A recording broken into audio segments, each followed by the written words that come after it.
नमस्कार दोस्तों, बहुत बहुत स्वागत है आपका एक बार फिर से योगेंद्र टाइम्स पर। आज हम इतिहास के क्विज में महत्वपूर्ण प्रश्नों को एक बार फिर से लेकर आए हैं आपके लिए। आइए शुरू करते हैं आज का सेशन। पहला क्वेश्चन है, एतमादुद्दौला का मकबरा आगरा में किसने बनवाया था?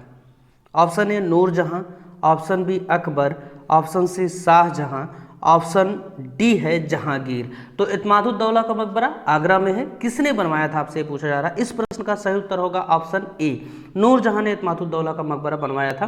संगमरमर से बनवाया गया महत्वपूर्ण मकबरा है। भारतीय स्थापत्य में खास करके मुगल स्थापत्य की जब बात आती है तो इसमें इसका नाम आता है। तो एतमादुद्दौला का मकबरा किसने बनवाया था?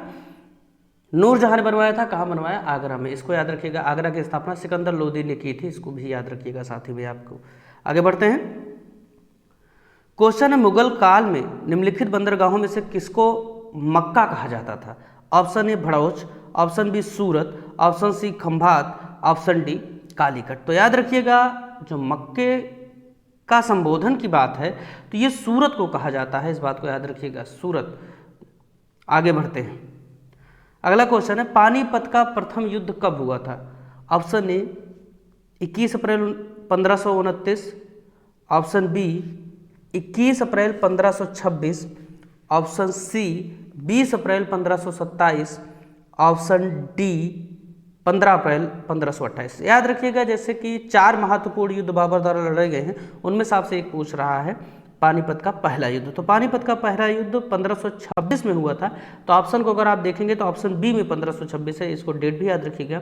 21 अप्रैल 1526 को पानीपत का पहला युद्ध हुआ था, जिसमें बाबर ने इब्राहिम लोदी को पराजित किया था, इस बात को भी याद रखिएगा।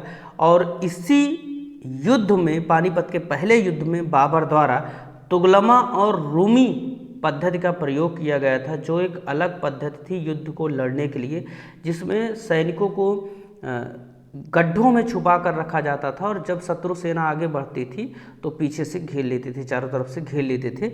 इस बात को अभी आप याद रखिएगा। हालांकि बाबर को भारत पर आक्रमण करने के लिए चित्तौड़ के शासक राणा सांगा ने ही प्रस्ताव भेजा था, इस बात को भी याद रखिएगा। और बाबर का पहला युद्ध जो हुआ उसमें इब्राहिम लोदी को बाबर मार डालता है, युद्ध में ही मार डालता है। इस तरीके से मारा जाता है इब्राहिम लोदी और मुगल सल्तनत की स्थापना होती है। दूसरा युद्ध जो होता है खानवा का युद्ध होता है 1527 में, इसको याद रखिएगा। इस युद्ध में बाबर ने मेवाड़ के शासक राणा सांगा को पराजित कर दिया, क्योंकि राणा सांगा ने ही आमंत्रित किया था और बाद में वही जो है इसमें अड़ंगा डालने लगते हैं। उनको नहीं ये आभास था कि जीत जाएगा और बाद में राज्य स्थापित करेगा, सोचे थे कि लूट के यहाँ से काबुल चला जाएगा, परंतु ये जाता नहीं है। तो दूसरे में इनको पराजित करता है, राणा सांगा को पराजित करता है। और खानवा के युद्ध में 1527 में इसने जिहाद का नारा दिया था पहली बार और गाजी की उपाधि धारण की थी, इस बात को भी आप याद रखिएगा। जो तीसरा इसने युद्ध लड़ा था चंदेरी का युद्ध था 1528 में, इसमें इसने मेदिनी राय को पराजित किया था, इसको आप याद रखिएगा। चौथा युद्ध घाघरा का युद्ध था 1529 में लड़ा था, महमूद लोदी के नेतृत्व में अफगानों के साथ संघर्ष हुआ, जिसमें बाबर जीत जाता है, इसको भी आप याद रखिएगा। यह मध्यकालीन भारत का अर्थात घाघरा का जो युद्ध हुआ था मध्यकालीन भारत के इतिहास में पहला ऐसा युद्ध है दोस्तों जो जल और स्थल दोनों परिस्थितियों में लड़ा गया था। जल पे ही लड़ा गया था और स्थल पर भी लड़ा गया था, इस बात को याद रखिएगा। तो बाबर से संबंधित सारे महत्वपूर्ण बिंदुओं को हमने आपको बता दिया है। आशा करते हैं आप प्रश्नों को सॉल्व कर पाएंगे। आगे बढ़ते हैं। क्वेश्चन है, भारत में ग्रांड ट्रंक रोड बनवाई थी, किसने बनवाई थी? Option A Sher Shah Suri, option B Humayun, option C Ashok, option D है अकबर। अब ये महत्वपूर्ण प्रश्न है, किसने बनवाया था? तो याद रखिएगा, भारत में ग्रैंड ट्रंक रोड बनवाने की जो बात है इसको बनवाया था हुमायूं ने। ऑप्शन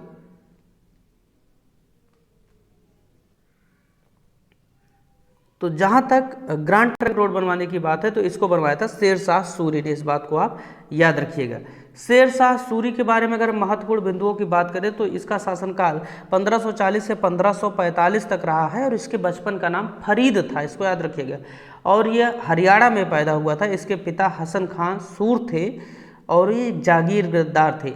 सबसे महत्वपूर्ण बिंदु ये है दोस्तों कि शेर शाह सूरी की जो पढ़ाई हुई है वो जौनपुर में हुई है, जिसके भारत का सिराज कहा जाता है, इसको आप याद रखिएगा। बाद में बिहार के शासक बहार खां लोहानी की सेवा में उसके प्राण को बचाने के लिए बहार खान लोहानी ने इसे शेर खां की उपाधि दी थी। इसने शिकार खेलते समय इसको शेर से बचाया था, इसीलिए इसको शेर खां की उपाधि बहार खान लोहानी ने ही दी थी। इसको भी आप याद रखिएगा। तो चलिए आगे बढ़ते हैं।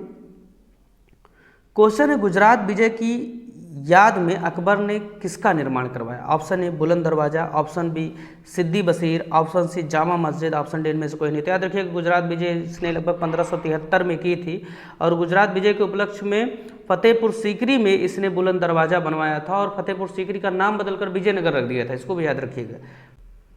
क्वेश्चन है, पानीपत की दूसरी लड़ाई निम्नलिखित में से किसके बीच हुई थी? वही प्रश्न आ गया अभी जब से हमने चर्चा की थी। ऑप्शन ए राजपूत और मुगल के बीच, ऑप्शन बी सिकंदर और आदिल शाह के बीच, ऑप्शन सी बाबर और इब्राहिम लोदी के बीच, ऑप्शन डी अकबर और हेमू के बीच। तो याद रखिएगा पानीपत की दूसरी लड़ाई अकबर और हेमू के बीच लड़ी गई थी। महत्वपूर्ण ये लड़ाई थी जिसमें हेमू को अकबर ने पराजित किया था। इस बात को भी आप याद रखिएगा। 5 नवंबर 1556 को ये लड़ाई लड़ी गई थी और अकबर की तरफ से बैरम खां ने इसमें जीत हासिल की थी और इस युद्ध को जीतने का श्रेय बैरम खां को ही दिया जाता है। हेमू के बारे में अगर थोड़ी सी आपको बात हम बताएं तो हेमू जो था वो राजा नहीं था। पहले आप जान लीजिए, शुरू में यह आदिल शाह सूर नाम का व्यक्ति था, उसी का सेनापति था और ये अपनी प्रतिभा से इसने एक महत्वपूर्ण मुकाम हासिल किया था और उसका प्रधानमंत्री तक का पद इसने प्राप्त किया था। प्रधानमंत्री भी था और सेनापति भी था और इसके बचपन का नाम याद रखिएगा, परीक्षाओं में पूछता, हेमचंद्र था। भारत के इतिहास में मैंने इस बात को कई बार बताया, भारत के इतिहास में कुल 14 लोग ऐसे हुए जिन्होंने विक्रमादित्य की उपाधि धारण की है। पहला व्यक्ति उसमें गुप्त शासक चंद्रगुप्त द्वितीय था जिसने अपने नाम के आगे विक्रमादित्य लगाया था। अंतिम व्यक्ति उसमें हेमू है, 14वां, जिसने अपने नाम के आगे विक्रमादित्य लगाया था और तब लगाया था जब दिल्ली पे अपने आप को कहता है मैं स्वतंत्र राजा हूँ यहाँ का और विक्रमादित्य लगाता है। अपने जीवन में इसने दोस्तों 24 लड़ाइयाँ लड़ी थी हेमू ने और 24 में से 22 लड़ाइयाँ जीती थी। बहुत बड़ी बात है। आगे चलते दोस्तों, अगर आपको थोड़ा सा और हेमू के बारे में बताएं तो एक नमक का व्यापारी था, नमक बेचता था। 24 लड़ाइयाँ लड़ी, 22 जीती। तो सामान्य सा जिसे हम अदना समझते हैं वो भी महंगे से महंगा हो सकता है। आगे बढ़ते हैं। क्वेश्चन है, दीन ए इलाही नामक नया धर्म किसके द्वारा शुरू किया गया था? Option A Jahangir, option B Shahjahan, option C Humayun, option D Akbar. तो दीन ए इलाही धर्म को शुरू करने का श्रेय अकबर को जाता है। इसमें मूलतः इसने कोशिश की थी कि सारे धर्मों को संभाव की भावना को बढ़ाने के लिए इस तरीके का प्रयोग इसने किया था। आगे बढ़ते हैं। क्वेश्चन है, मुगल प्रशासन व्यवस्था में मनसबदारी प्रणाली को किसने प्रारंभ किया था? ऑप्शन ए है जहांगीर, ऑप्शन बी है अकबर, ऑप्शन सी है शाहजहां, ऑप्शन डी है इनमें से कोई नहीं। इस प्रश्न का सही उत्तर दोस्तों ऑप्शन बी होगा। अकबर ने मनसबदारी व्यवस्था को शुरू किया था। मनसब का अर्थ होता है दोस्तों पद, तो पद प्राप्त करने वाले व्यक्ति को मनसबदार कहते थे। तो सामान्यतः जितने मंत्री थे अकबर के दरबार में सारे मनसबदार थे। इसमें दो चीजें होती है, एक जात होता था, एक सवार होता था। जात का मतलब 2 पद दिए जाते थे, जात पद और सवार पद, और दोनों पद किसी एक व्यक्ति को दिए जाते थे, इसीलिए उसे मनसबदार कहते थे। जात पद ये था कि भैया आपकी व्यक्तिगत हैसियत कितनी है। सवार पद ये था कि आप कितने घुड़सवारी रख सकते हैं, कितने घोड़े रख सकते हैं जो युद्ध में आप बाद में सैनिकों को देंगे, प्रदान करने, उसका पैसा राजा देता था। तो यही कुल मिला के मनसबदारी व्यवस्था थी। आगे चलते हैं। क्वेश्चन है, अपने काल का महान संगीतज्ञ तानसेन किसके दरबार में रहता था? Option A Bahadur Shah, option B Jahangir, option C Shahjahan, option D Akbar. तो याद रखिएगा अकबर के दरबार में महान संगीतज्ञ तानसेन रहा करता था। अगले प्रश्न की तरफ बढ़ते हैं दोस्तों। क्वेश्चन है, मुगल काल की राजभाषा कौन सी थी? Option A Hindi, option B Farsi, option C Arabi, option D Urdu. याद रखिएगा मुगल काल की जो भाषा थी, कभी भी इस प्रश्न को हमेशा के लिए याद रख लीजिए कि फारसी थी, नहीं तो आप उर्दू लगा देंगे या अरबी लगा देंगे। मुगल दरबार की जो राजभाषा थी फारसी। क्वेश्चन है, सती प्रथा की भर्त्सना करने वाला मुगल सम्राट कौन था? Option A Akbar, option B Jahangir, option C Babur, option D Humayun. तो याद रखिएगा सती प्रथा की निंदा करने वाला शासक जो था वो अकबर ही था। अकबर बहुत ज़्यादा निंदा करता था इस बात को, और राजपूत काल में चूंकि राजपूतों से उसने वैवाहिक संबंध भी स्थापित किए, विवाह किए राजपूतों के यहाँ, तो उसने इस चीज़ की बढ़ चढ़कर निंदा की। जिस तरीके से खास करके राजपूतों में ही मुख्यतः व्याप्त थी एक बुराई। क्वेश्चन है किस युद्ध से भारत में मुगल राज्य की नींव पड़ी? ऑप्शन ए तालीकोटा का युद्ध, ऑप्शन बी प्लासी का युद्ध, ऑप्शन सी हल्दी घाटी का युद्ध, ऑप्शन डी पानीपत का प्रथम युद्ध। तो याद रखिएगा, अभी मैंने आपको बताया था पानीपत के पहले ही युद्ध से बाबर द्वारा मुगल सल्तनत की स्थापना की गई, इस बात को याद रखिएगा, जिसमें उन्होंने 1526 में 21 अप्रैल 1526 को इब्राहिम लोदी को हराकर मुगल राज्य की नींव रखी। आगे बढ़ते हैं। क्वेश्चन है, निम्नलिखित में से किसने अकबर की जीवन कथा लिखी थी? Option A Abul Fazl, option B Birbal, option C Faizi, option D इनमें से कोई नहीं। तो इस प्रश्न का सही उत्तर अबुल फजल होगा, जिसने आईने अकबरी की रचना की है। महत्वपूर्ण है, पूछा जाता रहता है। आगे बढ़ते हैं। क्वेश्चन है, हुमायूं नामा किसने लिखा था? ऑप्शन ए मुमताज़ महल, ऑप्शन बी रोशन आरा बेगम, ऑप्शन सी गुलबदन बेगम, ऑप्शन डी जहां आरा बेगम।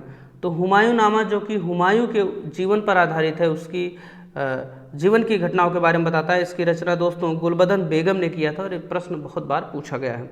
आगे बढ़ते हैं। क्वेश्चन है, अकबर के शासन में महाभारत का फारसी अनुवाद किया गया था, वह किस नाम से किया गया था? याद पूछ रहा है। तो दोस्तों ये जो अनुवाद हुआ था, ऑप्शन ए है रज़्मनामा, ऑप्शन बी है अकबरनामा, ऑप्शन सी है इकबालनामा, ऑप्शन डी है इनमें से कोई नहीं। तो इस प्रश्न का सही उत्तर दोस्तों ऑप्शन ए होगा, रज़्मनामा नाम से इसका अनुवाद किया गया था। तो दोस्तों आज का सेशन कैसा रहा आपको, ये भी हमें कमेंट करके ज़रूर बताएं और बने रहें, पूरा सेशन देखें, ज़्यादा से ज़्यादा लोगों तक शेयर करते रहें, क्योंकि इसी माध्यम से हम ज़्यादा लोगों तक पहुंच पाएंगे और हमारे क्विज़ का फ़ायदा ज़्यादातर बच्चे उठा पाएंगे। ऐसे लोग जो चाहते हैं, क्विज़ पसंद करते हैं, जो अपनी तैयारी को आंकना चाहते हैं, वो हमसे जुड़ सकते हैं। बहुत बहुत धन्यवाद।